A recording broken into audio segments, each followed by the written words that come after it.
আমাদের এখানে দুদিন থেকে ভীষণ বৃষ্টি হচ্ছিল। এত বৃষ্টি কি থামার নামই নিচ্ছে না। কি করি, ভালো লাগে। তাই ভাবলাম আজকে একটু মুগ ডালের খিচুড়ি বানাই পাতলা পাতলা করে, বেশ ভালো লাগে।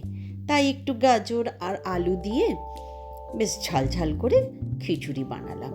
আর যেহেতু খিচুড়ি হয়েছে, তার সাথে একটু ভাজা না হলে তো ভালো লাগে না ভাই। তাই একটু বেগুনি, কুমড়োর বেগুনি আর শোলা কচু ছিল, সেটাকেও বেশ চাক করে সেটারও বেগুনি বানালাম।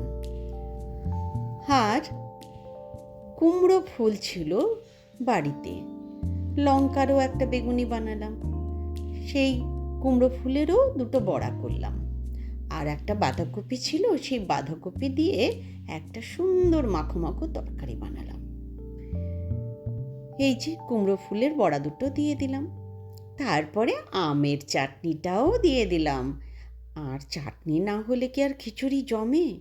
ইস, কি যে দারুণ খেতে হয়েছিল, কি বলি তোমাদের। তোমরাও এইভাবে বৃষ্টির দিনে বানিয়ে খেও, ভালো লাগবে।